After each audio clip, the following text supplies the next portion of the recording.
دي موتزاريلا صح؟ لا، قشطة. قشطة. دي اللي بتخليها قشطة. قشطة يا قشطة.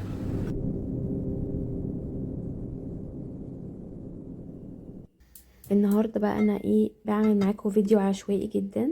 هاخدكم معايا وانا بحضر الغداء، وقررت النهارده اروق عليهم وعملت لهم فراخ محشيه فريك، وكمان عملت لهم صينيه رقاق.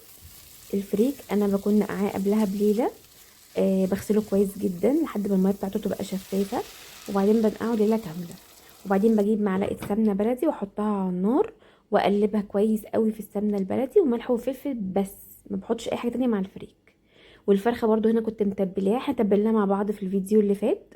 انا هي نفس التتبيله، وسبتها برضو ليله قبلها في التلاجة. هحشي بقى الفرخه بس مش هملاها قوي، يعني انا الفريك انا مسوياه بس برضو مش هامله الفرخه.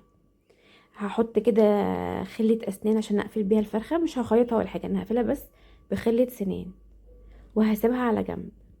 الرقاق احنا عملناه برضو مع بعض قبل كده، بس انا هعمله معاكم برضو النهارده. كان عندي بقيه الرقاق اللفه اللي كنت جايباها دي. وعملت لحمه معصجه، هوريكم بقى عملتها ازاي.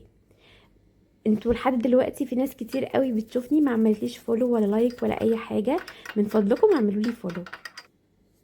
هنا بقى الفرخه قبل ما تخش الفرن جهزت صلصه، معلقه صلصه عليها ملح وفلفل ومعلقه سمنه، ودهنتها كده عشان تاخد وش لونه احمر كده، وشكلها هتبقى حلو قوي. اخدت تقريبا ساعه في الفرن، عشان برضو الفرخه دي مش كبيره، الفرخه دي صغيره.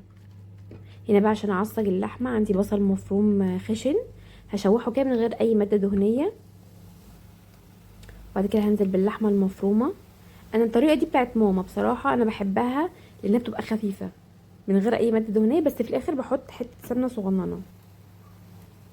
التوابل ملح وفلفل اسود وبابريكا، وحطيت سنه جوز الطيب. هشوحهم بقى كده لحد ما اللحمه تستوي. بصوا حطيت معلقه سمنه في الاخر كده بسيطه، عايزين تشيلوها برضو شيلوها عادي. هنا كنت مجهزه الرقاق بتاعي، الشوربه عندي شوربه حطيت عليها لبن وحطيت عليها حته قشطه، دوبتهم كده والشوربه بتاعتي تكون سخنه. لو الرقاق بتاعك طري خلاص الشوربه تبقى دافيه عادي، بس انا عندي هنا الشوربه سخنه. انا بحط دي ازاي في الشوربه خلاص يعني اتعودت. هنا بقى هنزل الرقاق. انا حسيت الطريقه دي اسهل من الحله، المره اللي فاتت كنت عاملاها بحله واحط وبتاع. حسيت الطريقه دي اسهل شويه، ان انا احط في صينيه وانزله كله. وبعدين بقى هنزل باللحمه المفرومه واحاول اوزعها على الصينيه كلها واضغط عليها كده شويه علشان ما تفرفطش وانا بقطع الرقاق. هحط تحت 4 ل5 طبقات، ومن فوق 4 ل5 طبقات. اول طبقه ما تسقوهاش عادي، او يعني انا شفت فكره على الفيسبوك ان انا لو سقيتها بتلزق، انا في كل الاحوال بتلزق معايا. هنا بقى في الاخر خالص هدهنها سمنه، وهكون مجهزه غرفتين شوربه من اللي انا سقيتها بيها هحطها عليها. موتزاريلا صح؟ ودي حته قشطه على الوش كده، طبعا لا غنى عنها في الرقاق، بتوديه في حته تانية خالص. انا هوريكم دلوقتي الرقاق طالع شكله عامل ازاي. التوريقه بتاعته باينه من قبل ما اقطعه. هنا هقطعه قبل ما احطه في الفرن علشان لما يطلع من الفرن يبقى صعب التقطيع. بصوا بقى طالع، بصوا التوريقه عامله ازاي، باينه من انا لسه ما قطعتوش، ما غرفتوش قصدي. تحفه.